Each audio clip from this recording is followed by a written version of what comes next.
আপনারা সকলেই জানেন বিডিআরের যে দাবিগুলি এগুলি আসলে 17 বছর পরে 5ই আগস্টের পরে আমরা ইনডোর এবং আউটডোর মিলে 30টির বেশি প্রোগ্রাম করেছি।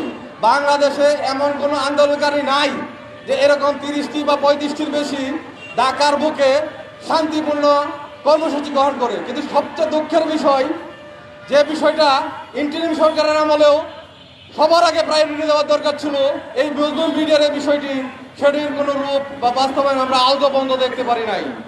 যাই হোক, আমরাও জানি আমাদের সরকার, বর্তমান সরকার বাংলাদেশ জাতীয়তাবাদী দল বিএনপি, হয়তো অনেকেই আমরা বলতে পারি যে নতুন সরকার আসছে, আমাদেরকে আমরা সময় দিতে হবে, এটা আমরাও জানি। কিন্তু দেখেন, হয়তোবা সরকার নতুন, আমাদের সরকার নতুন, কিন্তু আমাদের দাবিগুলো কিন্তু নতুন না। এই দাবিগুলো আমরা বিগত 17 বছর পরে ফ্যাসিস্ট চলে যাওয়ার পর 5ই আগস্টের পরে থেকে আমরা পর্যায়ক্রমে করে আসতেছি। আপনারা সকলেই জানেন, আমাদের সম্মানিত একজন উপদেষ্টা মণ্ডলী বলে গেছেন, এটা আমি তো পুনরাবৃত্তি করতে চাই না। ইন্টারিম সরকারের আমলে যখন আমরা বারবার এরকম আন্দোলন কর্মসূচি গ্রহণ করি, তখন ইন্টারিম সরকার থেকে আমাদের সাথে বারবার রিকুইজিশনের করার চেষ্টা করেছিল। এবং এক সময় আপনারা জানেন মিডিয়ার মাধ্যমে এটা এসেছে, স্বরাষ্ট্র উপদেষ্টা, সাবেক স্বরাষ্ট্র উপদেষ্টা, উনি আমাদেরকে ডেকে নিয়ে উনারা বলেছে যে বিডিআরের তালিকা যৌতিক বলে আমরা মনে করি এবং আপনাদের ব্যথা আমরা ব্যতীত। উনি এই কথা বলেছে যে বিডিআরের দাবিগুলা যৌতিক বলে মনে করি এবং আপনাদের দাবিগুলা যৌতিক বলে মনে করি এবং আপনারা ব্যথা আমরা ব্যতীত। এক সময় আমাদেরকে ওনারা কিভাবে পুনর্বাসন এবং চাকরিতে পুনর্বহাল করা যায় এই ধরনের একটা ডেট বা আশ্বস্ত করে পরবর্তীতে ওনারা আমাদেরকে আর আমাদের সাথে দেখা করে নাই। এভাবে পর্যায়ক্রমে বারবার আমাদের আন্দোলনকে বিভিন্নভাবে প্রতিহত করার চেষ্টা করেছে। যাই হোক, আমাদের বর্তমান সরকার, আমরা আশা করি সারা বাংলাদেশে যে আমরা চাকরিচ্যুত বিডিআর সদস্য আছে, এখানে আসলে নতুন করে বলার কিছু নাই। করোনার সময় দেখেন আমি ছিলাম খুলনা, এরকম অনেকে অনেক জায়গায় ছিল, আপনারা হয়তো সবাই অবগত আছেন, তারপরে বিষয়গুলো আবার উপস্থাপন করি। ঘটনার সময় দেখেন আমি ছিলাম খুলনা, 2009 সালে ঘটনা ঘটেছে পিলখানা, অথচ 2012 সালে আমাদেরকে বাধ্যতামূলক দিয়ে চাকরিচ্যুত করেছে। এখানে আমাদেরকে বলা হয়েছে 2012 সালে আমরা নাকি বিদ্রোহ করেছি। হাস্যকর এবং আশ্চর্যের বিষয়, একজন ট্রেনিং প্রাপ্ত সোলজার 2009 সাল থেকে 12 সাল পর্যন্ত অদ্যাবধি 3 বছর শান্তিপূর্ণভাবে সে তার ট্রেনিং নিয়ে চাকরি করেছে, হাতিয়ার এবং অস্ত্র গোলাবারও সরকারে সবকিছু রক্ষণাবেক্ষণ করেছে। 3 বছর পরে এই লোকটাকে বাড়ি পাঠানো, এটা কোন ধরনের যুক্তিকতা?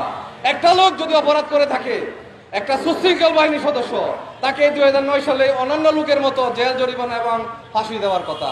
কিন্তু আশ্চর্যের বিষয়, একটা লোক চাকরি করার পরে, 3 বছর চাকরি করার পরে, এরকম শুধু আমি আমার ঘটনা দিয়ে রাষ্ট্র উপস্থাপন করতেছি, এরকম 2012 সালে সারা বাংলাদেশ থেকে একসাথে আবার 3000 লোক বাড়ি পাঠাইছে। তাদের অপরাধ, তারা নাকি বিদ্রোহের সাথে জড়িত।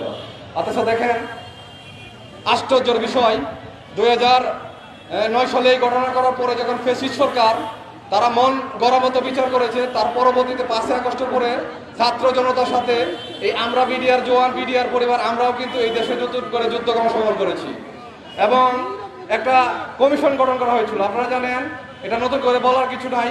কমিশনের 2-এর একটা অমধারা দিয়ে এখানে বলা হয়েছিল, যারা চাকরিচ্যুত এবং যাদের সাজা হয়ে গেছে, সেটা বিনা অপরাধে হোক আর অপরাধে হোক, তাদের বিষয়ে কমিশন করে কথা বলতে পারবে।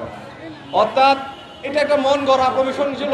তারপরে আপনারা আশার বাণী সেটা হয়তো আপনারা সকলেই জানেন, এই কমিশন কিন্তু যদিও জনসম্মুখে রিপোর্ট প্রকাশ করে নাই, কিন্তু সম্মানিত কমিশন প্রধান এবং কমিশনের সদস্যবৃন্দ বিভিন্ন জায়গায় বিভিন্ন টক শোতে এই কমিশনের রিপোর্ট কিন্তু সকলে উপস্থাপন করেছে। এখানে কিন্তু স্পষ্টভাবে তারা বলে দিয়েছে কারা এই পরিকল্পিত হত্যাকাণ্ডের সাথে জড়িত ছিল। এখানে আওয়ামী লীগের শেখ হাসিনা সহ যারা বড় বড় রাঘব গোল আছে এবং কিছু অবসরপ্রাপ্ত সেনা কর্মকর্তা, তারাও এই কর্মকাণ্ডের সাথে জড়িত ছিল। তাই আমরা এখন যাচ্ছি এই যে বিচারের নামে সারা বাংলাদেশে যাদেরকে চাকরিচ্যুত করা হয়েছে তাদেরকে চাকরিতে পুনর্বহাল করতে হবে। পাশাপাশি এখনো মিথ্যা সাক্ষীর সাথে দিয়ে যাদেরকে নিরপরাধ জেলবন্দি এখনো জেলে আছে, তাদেরকে দ্রুত অবিলম্বে মুক্তি দিতে হবে।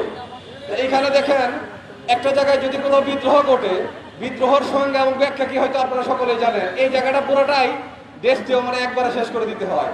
অথচ দেখেন 2009 সালে 54টা স্থাপনা, ঢাকার ভিতরে 8টা, ঢাকার বাইরে 48টা, এই 54টা স্থাপনায় এখন পর্যন্ত হাজার হাজার সৈনিক কিন্তু চাকরি করতেছে। একই যদি অপরাধ হয়ে থাকে, একই অপরাধে আপনি চাকরি করবেন, আবার একই অপরাধে আপনাকে মন করা বাড়ি পাঠাবে। অর্থাৎ আমরা যারা জাতীয়বাদী দল বিএনপি করতাম, এরকম বাড়ি বাড়ি তল্লাশি করে 2009 সালের পরে এই যে 3 বছর আমাদেরকে চাকরি করার সুযোগ দেওয়ার পরে বিভিন্নভাবে 3 বছর পরে চাকরিচ্যুত করেছে, তারা ফ্যাসিস্ট সরকার এই কাজটা করেছে। আমরা যারা বিএনপি মনা, যারা বিএনপি করতাম দেখে এবং চৌকস বিডিআর সদস্য যারা, তাদেরকেই 2012 সালে আবার 3000 লোক একসাথে বাড়ি পাঠাইছে। এভাবে আপনারা সকলেই জানেন হাজার হাজার লোককে জেল জরিমানা এবং চাকরিচ্যুত করেছে। কেউ চাকরি করবে, কেউ চাকরি করবে না, এটা বাংলাদেশের আইনে কোথাও নেই। তা আমরা আশা করি আমাদের সরকার, বর্তমান বিএনপি সরকার, জনাব প্রধানমন্ত্রী তারেক রহমান বিষয়টা সম্বন্ধে অবগত আছেন। আশা করি দ্রুত আমরা যারা সারা বাংলাদেশ থেকে বিনা অপরাধে চাকরিচ্যুত হয়েছি, আমরা দেখেন এই যে বারবার বলে আসতেছি 5 আগস্টের পরে ইনডোর এবং আউটডোর মিলে 30টার উপরে প্রোগ্রাম করেছি। আমরা এমন একটা পর্যায়ে আছি, আসলে সৈনিক হিসেবে এগুলি বলা আমাদের শুভ হয় না, তারপরেও আপনাদেরকে বলতে হচ্ছে। এই যে 30টার উপরে আমরা ইনডোর এবং আউটডোরে অনুষ্ঠান করেছি, একটা অনুষ্ঠান এই শাহবাগে বসে আমরা 17 দিনের বেশি করেছি। এখানে একটা লোক যে এসে এই ধরনের অনুষ্ঠান করবে, তাদের এই সামর্থ্য নাই। আজকেও যারা দূর দূরান্ত থেকে সারা বাংলাদেশ থেকে খাগড়াছড়ি, উত্তরবঙ্গ, দক্ষিণবঙ্গ থেকে এখানে এই সে মানববন্ধনে জড়িত হয়েছে, তাদের এই শক্তি সামর্থ্য নাই। অনেকেরই বয়স হয়ে গেছে এবং ম্যাক্সিমাম লোকের এখানে 65-65-এর উপরে বয়স আছে। তারপরে আমরা বারবার এখানে আসি। তা আশা করি আমাদের বর্তমান সরকার আমাদের বিষয়টা আমলে নেবে। আমরা এই আশা করি। পরবর্তীতে আমাদের আলোচক এবং আরো অন্যান্য বক্তা আছে, এই বিষয়ে কথা হবে। সকলকে ধন্যবাদ জানিয়ে আমার সংক্ষিপ্ত বক্তব্য